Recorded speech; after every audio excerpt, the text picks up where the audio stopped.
I stared at my phone screen, the numbers refusing to change. Account balance, $0. My hands shook as I refreshed the banking app 3 times.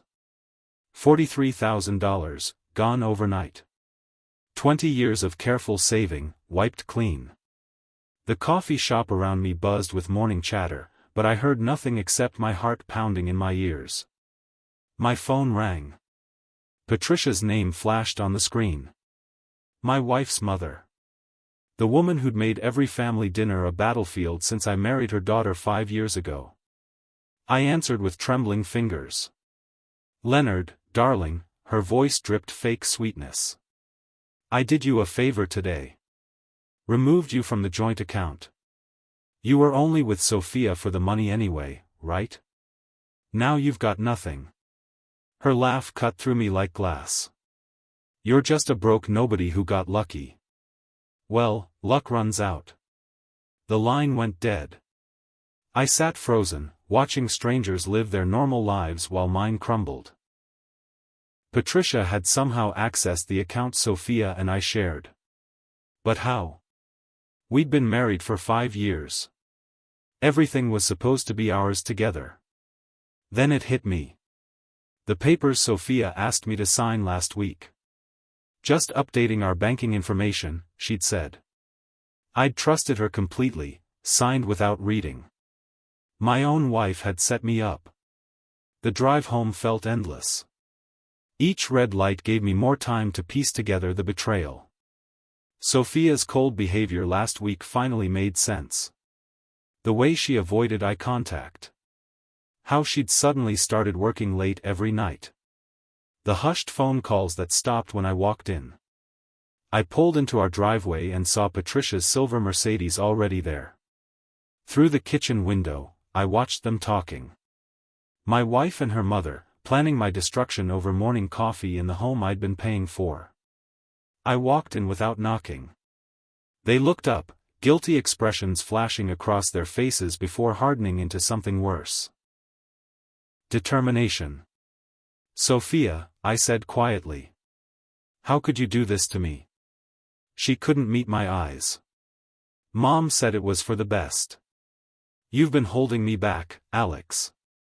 I deserve better than this." She gestured around our modest kitchen. "Better than you." Patricia smiled that cruel smile I'd grown to hate. "Oh sweetie, don't look so shocked. You never belonged in this family anyway. Sophia needs a real man, not some middle-aged failure still dreaming about his big break." That night, I slept in my car. They'd changed the locks. Waking up in a parking lot behind a gas station wasn't how I'd pictured my Tuesday morning. My back ached from sleeping across the front seats. My breath fogged in the cold air as I checked my phone. 3 missed calls from work. I was already late. I cleaned up in the gas station bathroom, trying to make myself presentable. The mirror showed a man I barely recognized. Hollow eyes, stubble, wrinkled clothes. Everything I'd worked to build was gone in 24 hours. At work, I moved through the day like a zombie. My co-workers noticed but said nothing. Small mercies. I'd been a marketing consultant for 15 years, helping small businesses grow. I was good at it. But being good at your job doesn't matter when your personal life explodes. During lunch, I sat in my car and cried. Real tears for the first time since childhood. Then something shifted inside me. The sadness hardened into something else. Anger. Focus. Determination. I pulled out my phone and searched for Patricia's company. Luxe Beauty Brands. I'd heard her brag about it countless times at family dinners. Her empire, she called it. Time to see how big this empire really was. That evening, I called Henry Walsh. My old mentor from business school, now a retired investment banker living in Florida. We'd stayed in touch over the years, mostly Christmas cards and occasional emails.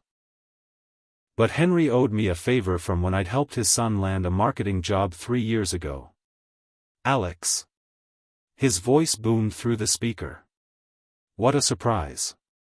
How's married life treating you? It's complicated, Henry. I need help. I explained everything. The theft, the betrayal, my idea about Patricia's company. Henry listened without interrupting, which I appreciated. When I finished, silence stretched between us. You want to buy out your mother-in-law's company for revenge? He asked finally. Not revenge. Justice. And business. I think she's hiding something.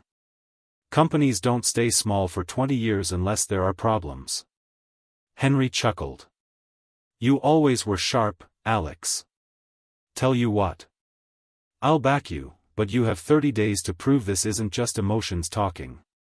Show me a real business plan, real numbers, and a path to profit. Can you do that? Yes. Good. Because if you can pull this off, you'll need more than my money.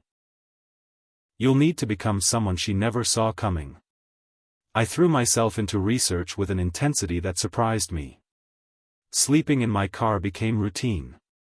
I showered at the gym, ate cheap takeout, and spent every waking hour learning about Patricia's business. Luxe beauty brands sold makeup and skincare online. Their website looked professional but felt empty. Social media followers seemed fake. Customer reviews were suspiciously generic. The more I dug, the more convinced I became that something was very wrong. I started a beauty blog called Real Beauty Truth. It felt strange at first, a middle-aged man writing about cosmetics. But I'd learned marketing for 15 years. I knew how to create content that people wanted to read. I focused on honest reviews, industry insights, and stories about authenticity versus fake perfection. Within 2 weeks, the blog had gained traction. Comments poured in from people who appreciated the honest perspective. A few small beauty brands reached out about partnerships. Nothing major, but enough to prove I understood the industry. During the day, I worked my regular job. At night, I lived in my car and built my new identity. The man Patricia had called a broke nobody was learning to become something else entirely. The transformation wasn't just digital. I was changing too. 3 weeks into my investigation, I found the smoking gun.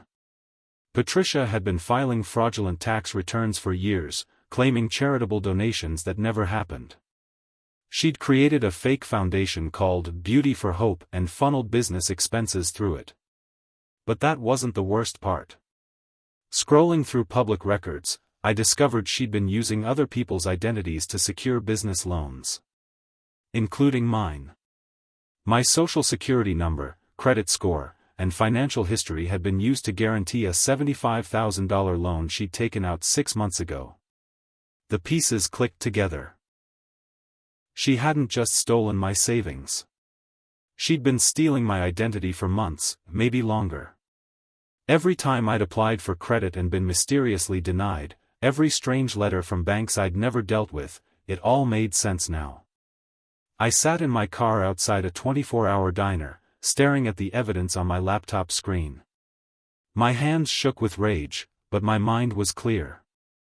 Patricia had made this personal the moment she decided to commit fraud using my name. I called Henry. I found it. She's not just a bad businesswoman. She's a criminal. Send me everything, he said. If this is real, we're not just buying her company. We're saving it from collapse. Henry's lawyer confirmed my suspicions within 48 hours. Patricia's company was drowning in debt, held together by fraudulent loans and creative accounting. The business had maybe 6 months before total collapse. She's desperate, Henry explained during our video call. Desperate people make stupid mistakes. The loan using your identity was one of them. We can use this. I felt a cold satisfaction settling in my chest. What's the plan? We let her hang herself. Document everything, but don't interfere. Let the identity fraud go through completely.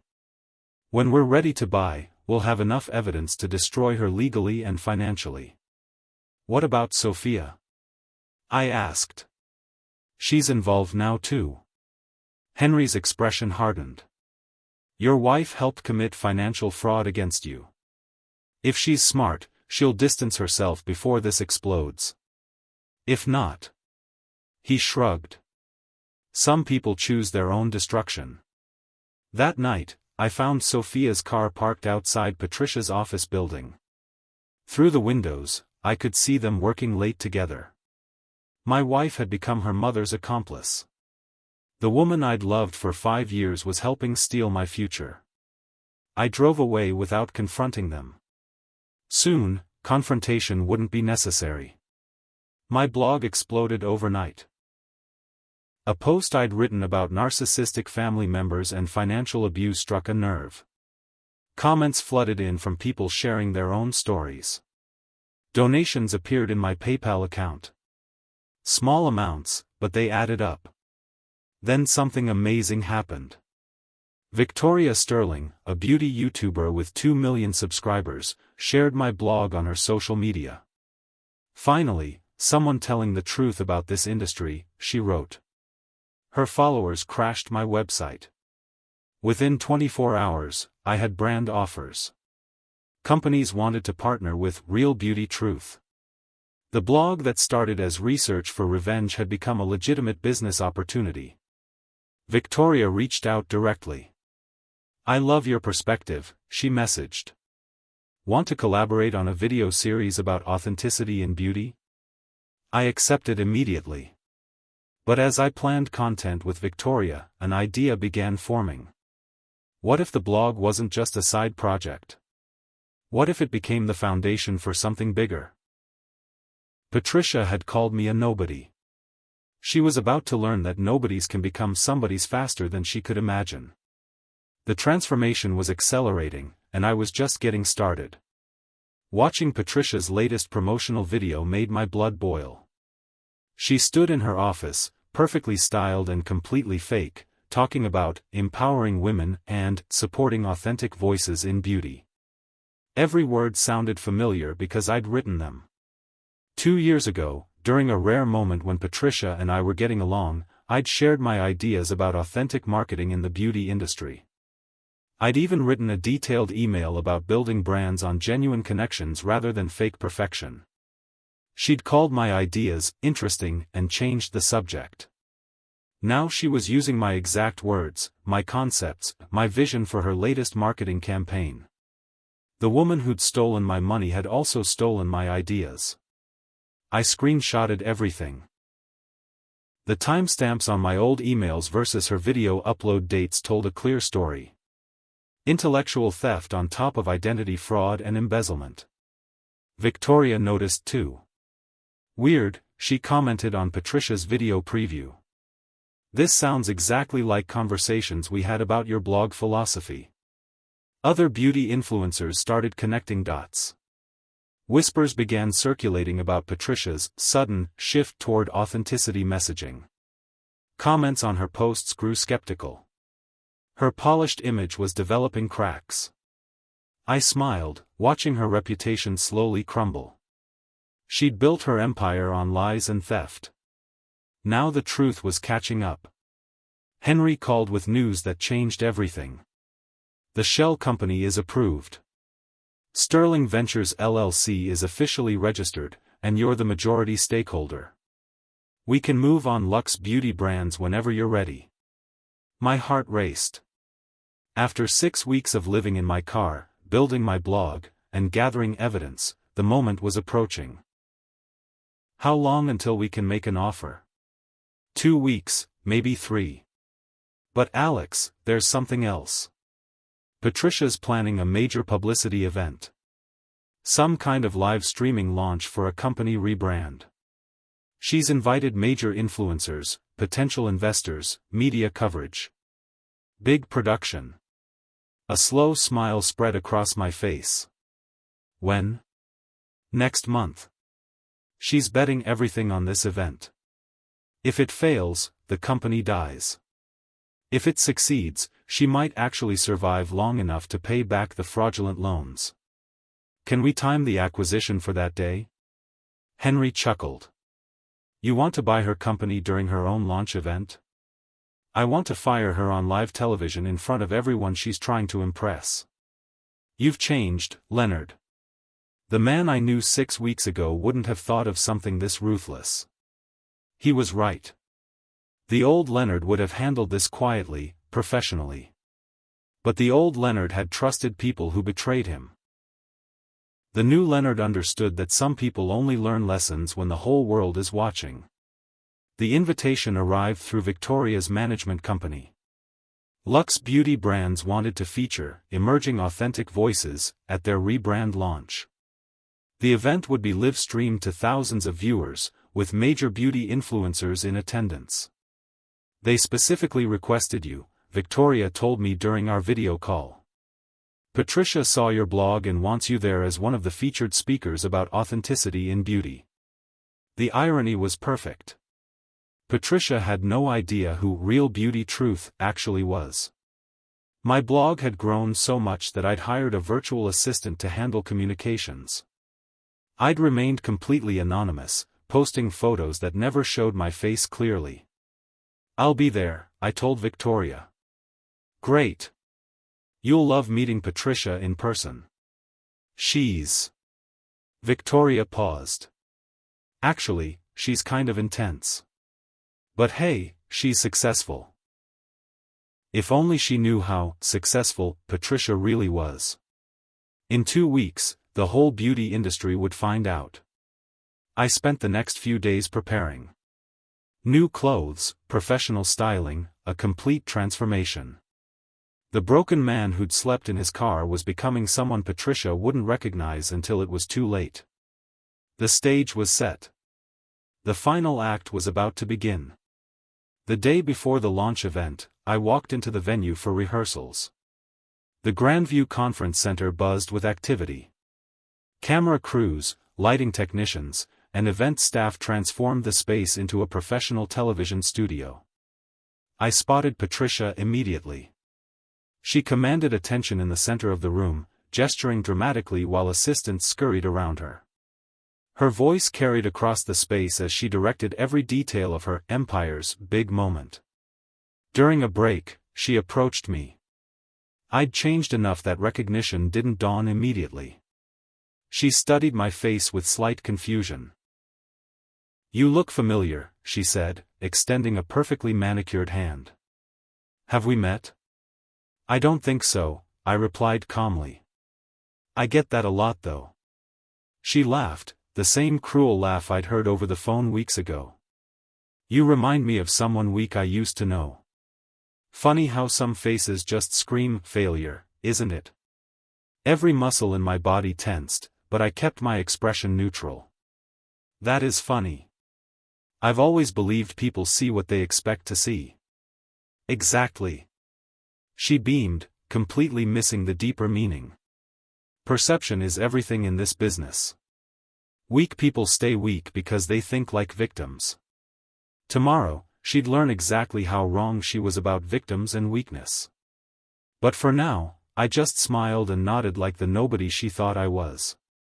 An hour before the event, someone grabbed my arm backstage. I turned to find Sophia staring at me in shock. My wife looked older, more tired than I remembered. Guilt had aged her. Leonard, she whispered. What are you doing here? Mom said you'd disappeared. I did disappear. I became someone else. Her eyes narrowed. This isn't funny. You can't be here. If Mom sees you, she'll call security.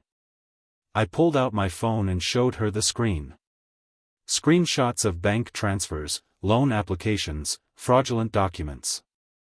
All featuring my stolen identity and Patricia's signature. I have more, I said quietly. Text messages between you two. Audio recordings. Email chains. Everything you've done for the past 2 months is documented. Sophia's face went white. You've been spying on us? I've been protecting myself from criminals. There's a difference. She looked around frantically. Leonard, please. You don't understand. Mom said if this event fails, we lose everything. The house, the car, everything. I'm pregnant. That stopped me cold. Pregnant? 6 weeks. I found out after you left. Please don't destroy this. Think about your child. I stared at her, emotions warring in my chest. Then I remembered the cruelty in Patricia's voice, the years of humiliation, the stolen money and identity. You should have thought about that before you helped her rob me. The live stream began at 2 p.m. sharp. I sat in the front row, watching Patricia command the stage like she owned the world. Cameras captured her every gesture as she spoke about transformation, authenticity, and building an empire on truth. Behind the scenes, Henry's lawyers were finalizing paperwork. At exactly 3:15 p.m., during the middle of Patricia's presentation, Sterling Ventures LLC would officially own 100% of Luxe Beauty brands. Patricia was explaining her vision for authentic beauty when her assistant rushed on stage and whispered something in her ear. Patricia's confident smile faltered for just a moment. She'd been told about the ownership change. But she recovered quickly, too quickly. She hadn't understood what it meant yet. Ladies and gentlemen, she announced to the cameras, I'm excited to share that Luxe Beauty Brands has exciting new partnership opportunities ahead. We're always evolving, always growing. The live stream chat exploded with comments. Viewers sensed something was happening but couldn't figure out what. Patricia's practiced smile looked more strained with each passing minute. That's when the event coordinator approached her with a note. Patricia's eyes scanned the paper, and I watched her face change completely. Confusion, then shock, then growing panic. The cameras caught everything. I'm sorry, Patricia said to the cameras, her voice shaking slightly. There seems to be some kind of administrative confusion. We'll be right back after a brief technical break. But there was no break. The coordinator walked back on stage with a microphone. Ladies and gentlemen, we have an important announcement from the new ownership of Luxe Beauty Brands. Patricia spun around, her face a mask of confusion and growing rage. What new ownership? I own this company. That's when I stood up from the front row and walked onto the stage. The cameras followed me. 500 people in the audience and thousands watching online saw Patricia's face change from confusion to recognition to absolute horror. Hello, Patricia, I said into the microphone. You called me a broke nobody, remember? Well, this broke nobody just bought your company. The audience gasped. Patricia's mouth opened and closed like a fish out of water. She looked between me and the cameras, realizing that her humiliation was being broadcast live to the entire beauty industry. That's impossible, she whispered, but her microphone picked it up. I smiled, the same cold smile she'd given me so many times. Patricia Williams, you're terminated. Effective immediately. Security will escort you out. You can't do this to me, she screamed, all pretense of composure gone. This is my company. My life. No, I said calmly. This is justice. The security guards were gentle but firm as they escorted Patricia off stage. She fought them every step, screaming accusations and threats while the cameras captured everything. The live stream.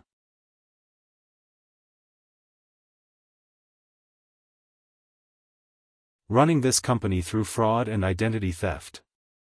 She stole my savings, used my credit illegally, and plagiarized my ideas for her marketing campaigns.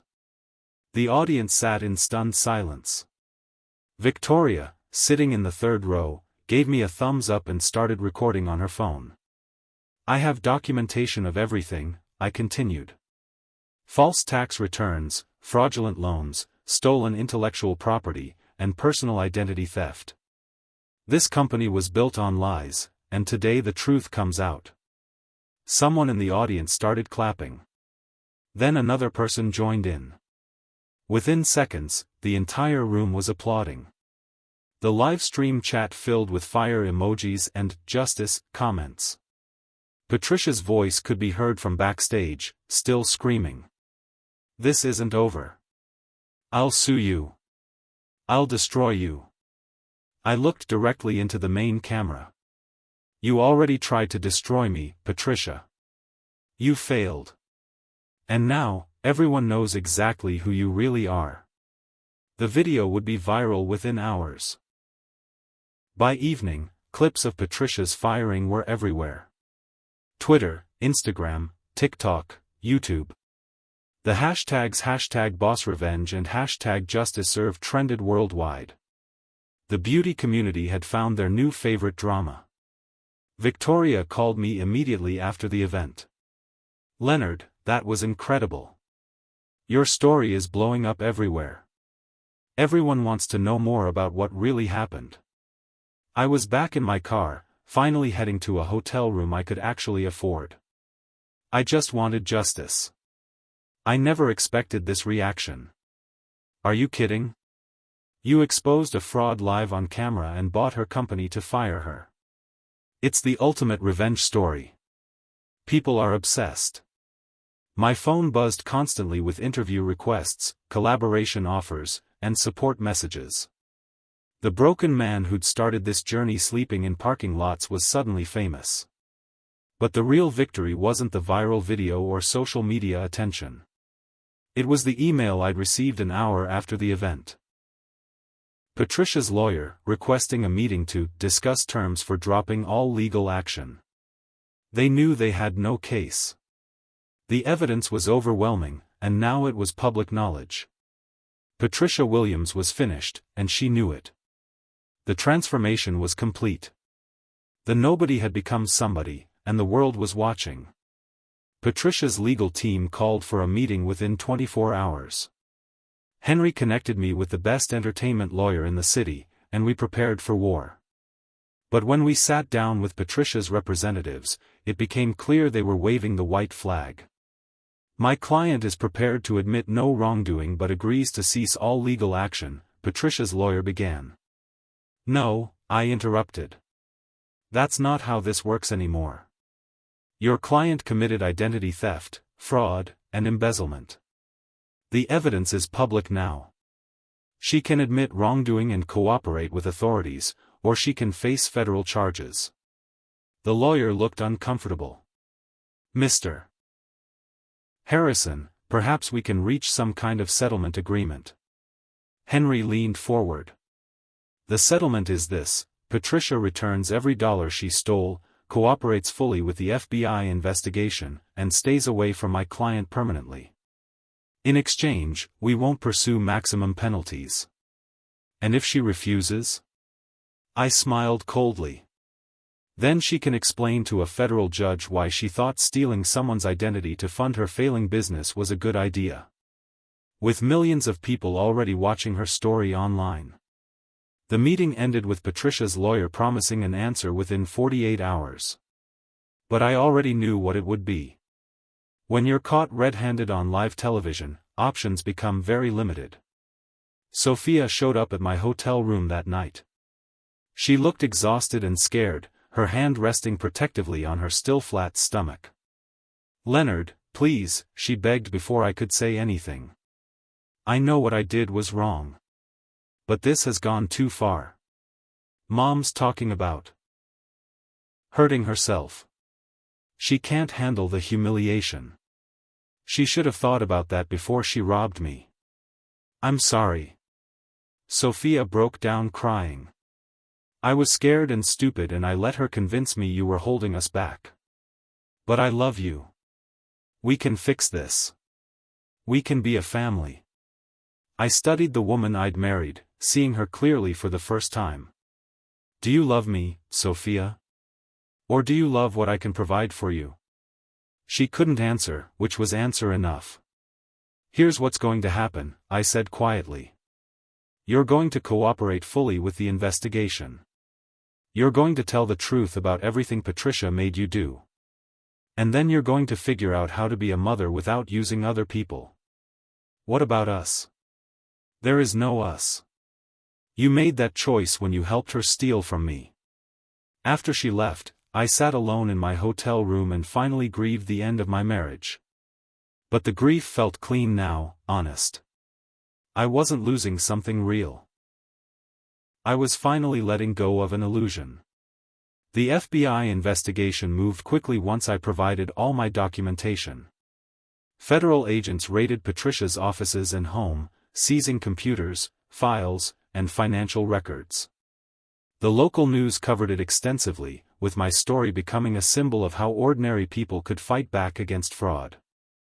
But the biggest surprise came when they arrested Patricia's business partner, someone I'd never heard of before, my former best friend, Kevin Murphy. Kevin and I had been inseparable in college. He'd been my best man at my wedding.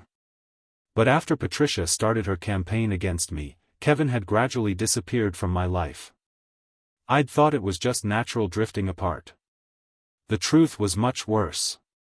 Kevin had been secretly investing in Patricia's company for 2 years, using insider knowledge about my finances that he'd gained during our friendship. When Patricia decided to push me out, Kevin had helped plan the whole thing. Every personal detail Patricia had used against me, every weakness she'd exploited, had come from Kevin. My best friend had sold me out for a business partnership. The betrayal cut deeper than Sophia's or even Patricia's. But it also completed the picture. The 3 people closest to me had conspired to destroy my life for money. Now all 3 were facing federal charges. I confronted Kevin at the courthouse after his arraignment. He looked terrible, aged 10 years in 10 days. His expensive suit couldn't hide the defeat in his shoulders. Why? I asked simply. Kevin couldn't meet my eyes. The company was supposed to make millions.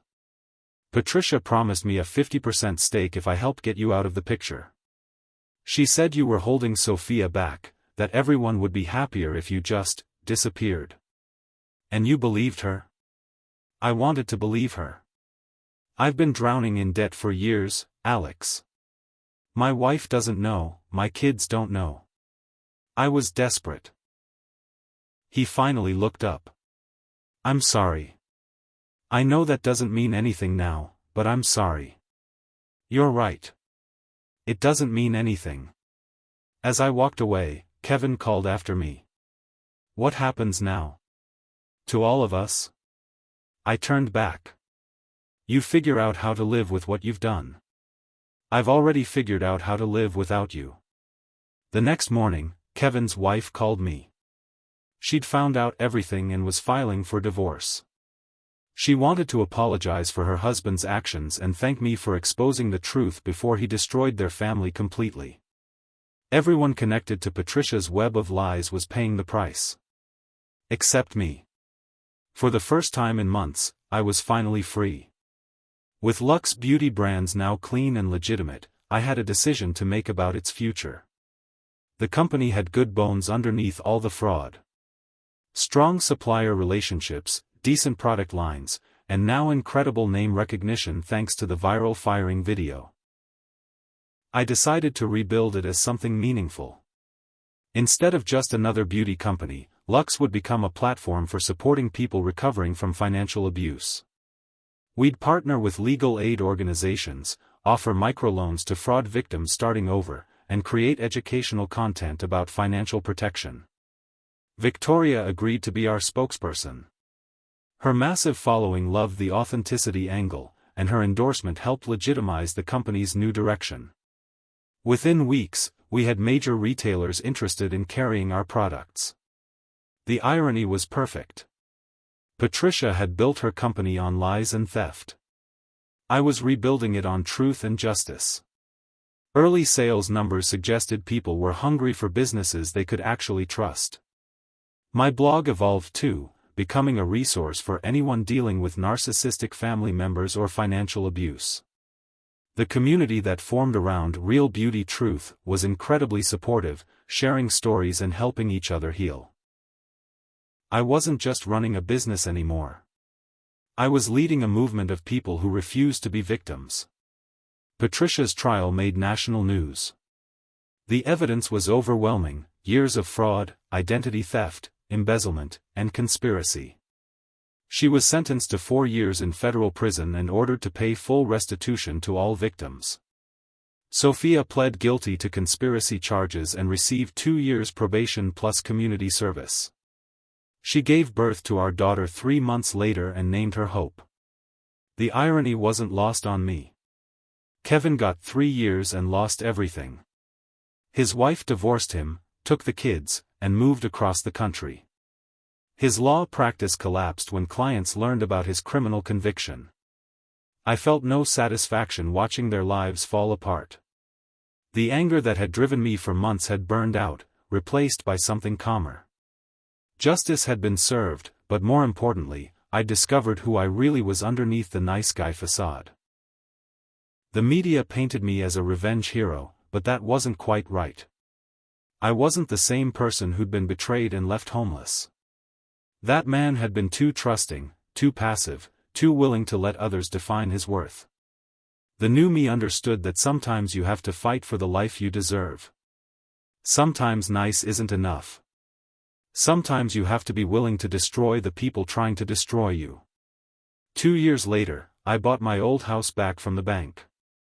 Sophia had lost it when the legal bills piled up. I could have let someone else buy it, moved somewhere with no memories. But I wanted to reclaim that space and transform it. The house became the headquarters for the Hope Foundation, the nonprofit I'd started to help financial abuse survivors. We offered legal aid, counseling services, and small business loans to help people rebuild their lives. Walking through rooms where I'd once cried and felt powerless, I felt only pride now. The kitchen where Patricia had humiliated me was now a conference room where we planned ways to help other victims. The bedroom where Sophia had betrayed me was now my office, where I wrote and managed a company worth millions. Every wall held new memories of strength instead of weakness. Victoria stopped by for our monthly strategy meeting. "You know what I love most about this story," she said, looking around the renovated space. "What's that?" "You didn't just get revenge. You got better. You became the person they never imagined you could be." She was right. Revenge would have been destroying them and walking away. What I'd done was bigger than that. I'd built something meaningful from the ashes of their betrayal. The letter arrived on a Tuesday morning, 2 years and 3 months after that first devastating phone call. My name was written in Sophia's careful handwriting, with a return address from across the country. I almost threw it away unopened. Then curiosity won. Inside were photos of Hope, my daughter I'd never met. She had my eyes and Sophia's smile. The letter was an apology, pages of regret and explanation and requests for forgiveness. Sophia was working as a teacher now, raising Hope alone, trying to build an honest life. At the end, she wrote, "I know I don't deserve your forgiveness. But Hope deserves to know her father. Not the man I helped destroy, but the man you became afterward. The man who turned our cruelty into something beautiful." I read the letter twice, then set it aside.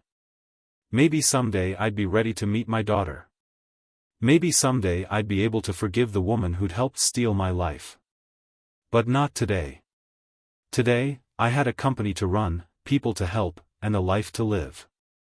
The broke nobody Patricia had dismissed was gone forever. In his place stood someone she'd never expected and could never destroy. They'd called me nothing. So I became everything they'd never be. The transformation was complete, and I'd never look back.